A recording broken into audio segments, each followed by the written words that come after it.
I wanted to add one more video on CorelDRAW to the playlist that I'm creating for CorelDRAW. Again, this is for my manufacturing engineering class that I teach at Penn State Altoona.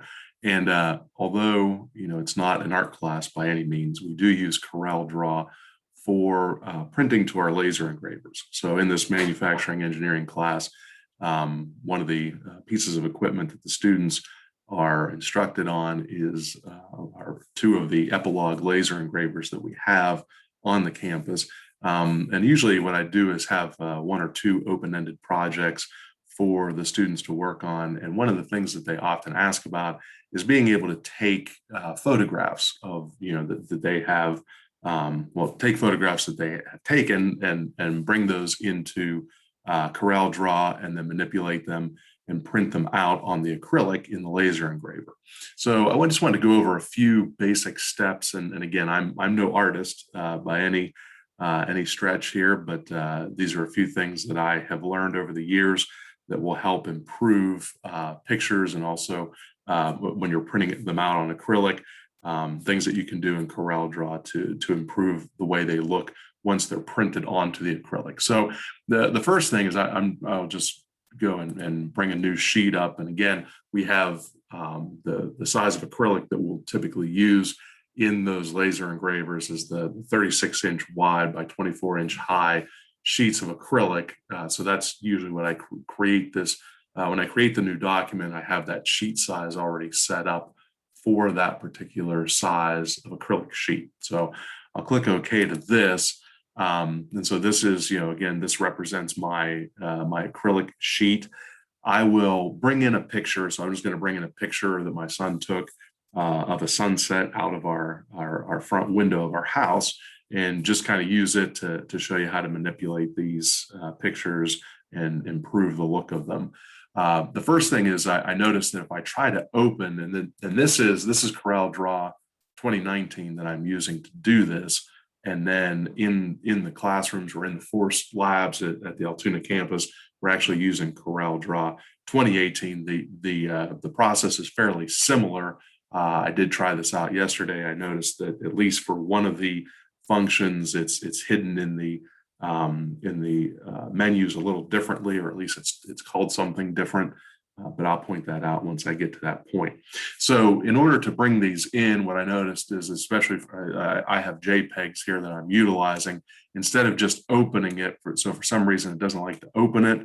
But if you right click inside of here and you left click on the import command, it will open, and you can go to wherever you have your pictures or whatever saved. But I will open up this particular image, or import it, as it were. And so whenever you import it, I can drag it around. Right now, all I'm doing is just dragging it around with my mouse, and I can place it wherever I want. So once I left click, it will put that picture in, and I can continue to move it around or resize it or whatever. I'm just going to make this a little bit smaller, but not too small, because I want everybody to be able to see what's going on here with it on the screen and whatnot, without having to zoom in too much. So that's a pretty good size. I may resize it again here a little bit. But the other thing, since I'm going to show two different functions, I'll just go ahead and copy this picture and paste it in twice. So I'm going to copy and then paste, move this over to the side, and then paste another one in and move that down here. So when you print pictures, when you print photographs on particularly acrylic, and we use the 1/8-inch clear acrylic.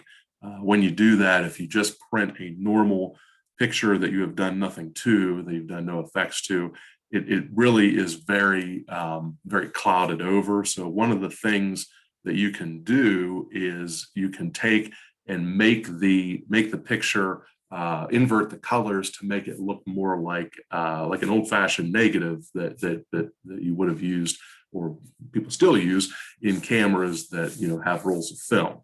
So if I invert the colors, then whenever you print it out, it actually comes out much clearer. the image comes out much clearer on the acrylic. So this is one of those things that I've learned over the years of teaching this class, and that really improves the look of this.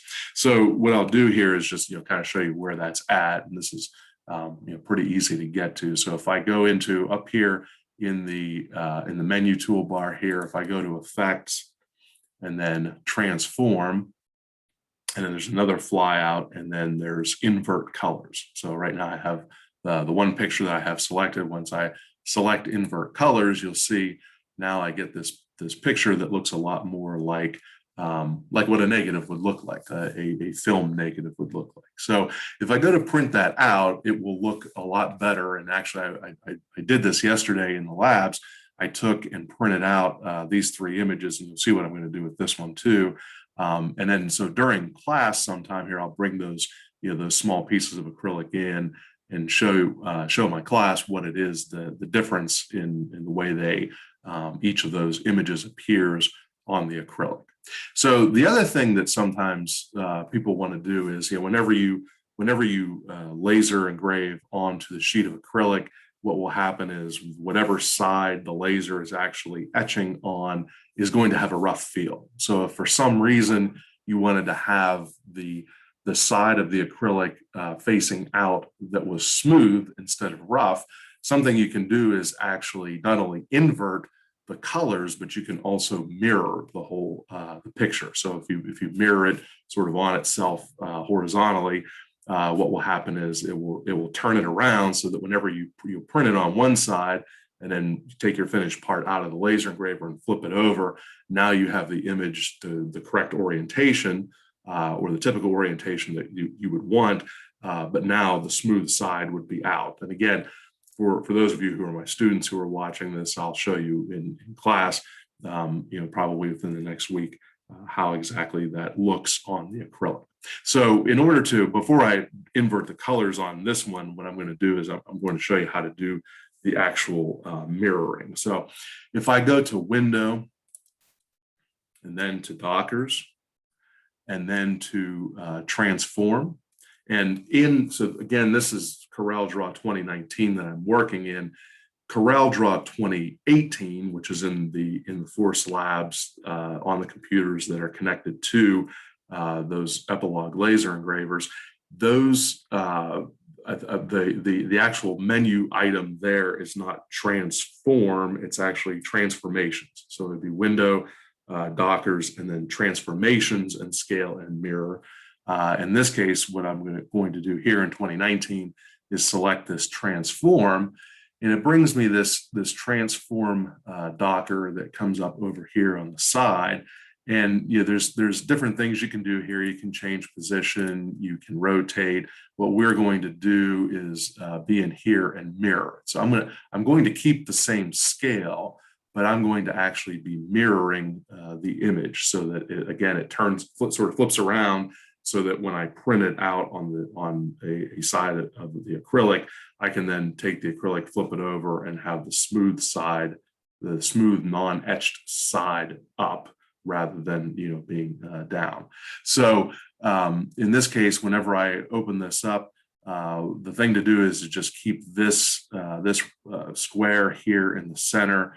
Just keep that selected, because so if we try to mirror and use any of these others, it's just going to change the position of our picture as well. So I just keep this selected. I'm going to keep my scale the same, and I'm also going to keep this proportional enabled so that none of the sizing changes, nothing changes whenever I actually mirror it. And so I can mirror it either horizontally or vertically or both. In this case, I'm going to mirror it horizontally, and you'll see right now the horizontal, if I just hover over it, it says mirror horizontally, flips the object from left to right. If I hover over it, you'll see you see the text there, but also you can see that around the outside of this button, there's a little square around it, which shows that that's enabled. So if I left click on it, it's no longer enabled. So in order to get it enabled, just left click on it and make sure that it has that particular square around it. So what I'm going to do is just come down here. I'm going to mirror this one, just so you can kind of see what it looks like in relation to the one that's above it. So I'll go ahead and click the apply button, and you'll see it just flips around. You can see how it looks. It certainly looks different than the picture that's above it. So it has just flipped, left to right.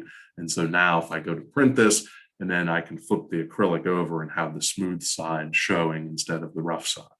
And I can also, just like I did up here to get it to show better, I can use the effects, the effects and the transform, and then the invert colors, and do the same thing. So again, the invert colors does a really good job of making it come out much more clearly when it's printed to the acrylic.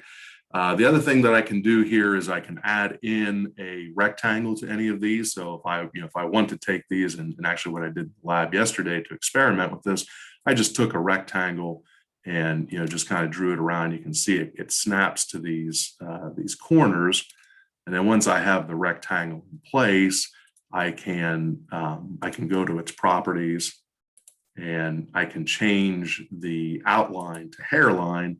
And so now it will raster, or it will raster engrave or etch this picture on the acrylic. And then because I have this outside border that I've created set to hairline, it will vector cut through that. And so now I'll be able to cut my picture out on the acrylic as well. So anyway, hopefully this is helpful to, at the very least, my students who are utilizing these videos to help us out in class, and hopefully it'll be helpful to anybody else who wants to learn a little bit more about CorelDRAW and how to use it with an Epilog laser engraver. So thank you very much. See you later.